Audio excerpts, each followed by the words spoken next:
গত আসরে আমরা সূরা ইয়াসিনের ৯ নম্বর আয়াতের আলোচনা শেষ করেছিলাম। কাজেই আজ আমরা এই সূরার ১০ থেকে ১২ নম্বর আয়াত পর্যন্ত তাফসির উপস্থাপন করব। প্রথমেই সূরা ইয়াসিনের ১০ ও ১১ নম্বর আয়াতের তর্জমা শোনা যাক। আপনি তাদেরকে সতর্ক করুন বা নাই করুন, তাদের পক্ষে দুটিই সমান, তারা ঈমান আনবে না। আপনি কেবল তাকেই সতর্ক করতে পারেন যে উপদেশ অর্থাৎ কোরআন অনুসরণ করে এবং দয়াময় আল্লাহকে গোপনে ভয় করে। অতএব আপনি তাকে সুসংবাদ দিয়ে দিন ক্ষমা ও সম্মানজনক পুরস্কারের।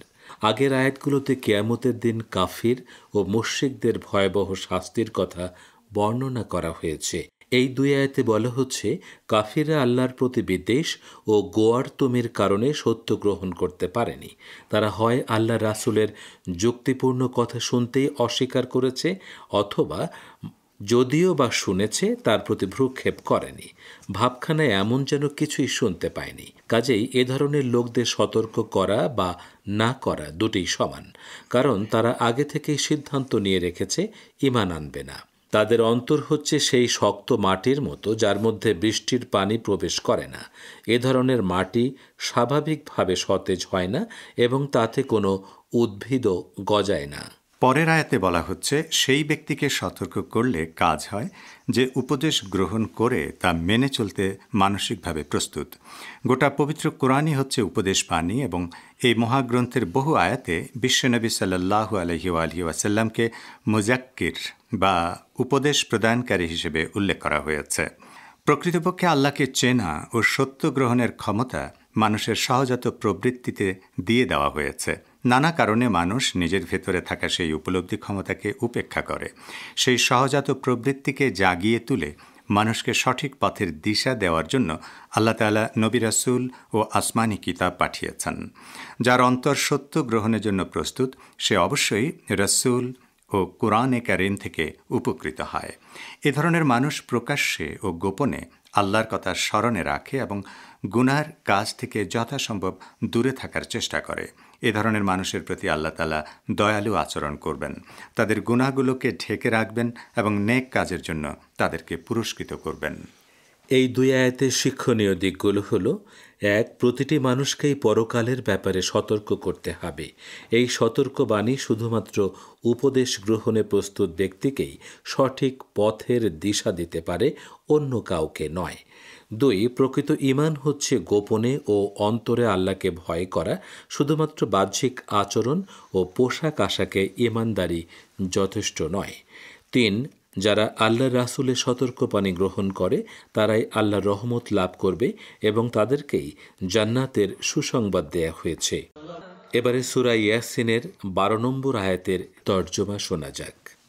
নিঃসন্দেহে আমি মৃতদেরকে জীবিত করি এবং তারা যা আগে পাঠিয়েছে ও যেসব কাজ করেছে তা লিপিবদ্ধ করি। আমি প্রত্যেক বস্তু স্পষ্ট কিতাবে সংরক্ষিত রেখেছি। নবী রাসূলরা মানুষের প্রতি যেসব সতর্কবাণী উচ্চারণ করেছেন তার মধ্যে সবচেয়ে গুরুত্বপূর্ণ কিয়ামত দিবসের হিসাব নিকাশ। মৃত্যুর পর মানুষ কিয়ামতের দিন আবার জীবিত হবে এবং তাদেরকে পার্থিব জীবনের কৃতকর্মের জন্য জিজ্ঞাসাবাদ ও বিচার করা হবে। স্বাভাবিকভাবেই সেদিনের বিচারের জন্য দুনিয়ার কৃতকর্মগুলো লিখে রাখা বা সংরক্ষণ করা প্রয়োজন। পৃথিবীর আদালতে শুধুমাত্র মানুষের খারাপ কাজের বিচার করা হয়। এ ধরনের আদালতে শুধুমাত্র ওই খারাপ কাজের বাহ্যিক ফলাফলের উপর ভিত্তি করে শাস্তি দেওয়া হয়, কিন্তু কিয়ামতের বিচার দিবসে খারাপ কাজের জন্য যেমন মানুষকে শাস্তি পেতে হবে, তেমনি ভালো কাজের জন্য তাদেরকে দেওয়া হবে মহা পুরস্কার। সেই আদালতে মানুষের কৃতকর্মের বাহ্যিক ফলাফলকে যেমন বিবেচনা করা হবে, তেমনি তার যেসব কাজের প্রভাব তার মৃত্যুর শত শত বছর পরও পৃথিবীতে পড়েছে সেটিও বিবেচনা করা হবে। উদাহরণস্বরূপ, দুনিয়ার আদালতে একজন খুনিকে মানুষ হত্যা করার অপরাধে শাস্তি দেয়া হয়, কিন্তু যাকে খুন করা হয়েছে দেখা যাবে তার স্ত্রী ও পরিবার তাদের অভিভাবক হারানোর কারণে বহু বছর ধরে অর্থনৈতিক ও সামাজিকভাবে অত্যন্ত কষ্টকর জীবনযাপনে বাধ্য হয়। পৃথিবীতে প্রচলিত বিচার ব্যবস্থায় হত্যাকাণ্ডের শিকার ব্যক্তির পরিবারটির জন্য নেমে আসা সমূহ বিপদকে বিবেচনায় নেওয়া হয় না। খুনি ব্যক্তিকে সর্বোচ্চ মৃত্যুদণ্ড দেয়া হয়, যাতে নিহত ব্যক্তির পরিবার মানসিক তৃপ্তি ছাড়া বাহ্যিকভাবে লাভবান হয় না। কিন্তু কেয়ামতের দিন আল্লাহর আদালতে ব্যক্তির কৃতকর্ম, সেটা ভালো হোক কিংবা খারাপ, তার দীর্ঘমেয়াদী ও সুদূর প্রসারী প্রভাবকে বিবেচনা করা হবে। আয়াতের পরবর্তী অংশে মানুষের কৃতকর্ম লিপিবদ্ধ করার ব্যাপারে বলা হচ্ছে, লৌহে মাহফুজে সব কিছু হিসাব করে সংরক্ষণ করা হচ্ছে এবং কোনো কিছুই বাদ পড়ছে না। কিয়ামতের দিন যেহেতু এই লৌহে মাহফুজকে মানুষের ভালো ও মন্দ কাজের হিসাব নেয়ার জন্য মানদণ্ড হিসেবে বিবেচনা করা হবে, তাই এই আয়াতে একে ইমাম হিসেবে বর্ণনা করা হয়েছে। এই আয়াতের শিক্ষণীয় দিকগুলো হলো: 1. মানুষের কৃতকর্মের হিসাবের খাতা তার মৃত্যুর পর কেয়ামত পর্যন্ত খোলা থাকে। তার কৃতকর্মের যেসব প্রভাব মৃত্যুর পরেও মানবজাতির উপর পড়তে থাকে, সেসব তার আমলনামায় লিপিবদ্ধ করা হয়। 2. ইসলামে মানুষকে শুধুমাত্র তার কৃতকর্মের জন্য জবাবদিহি করতে হয় না, সেই সঙ্গে পারিবারিক ও সামাজিক জীবনের উপর তার কৃতকর্মের প্রভাবের জন্য কৈফিয়ত দিতে হয়। 3.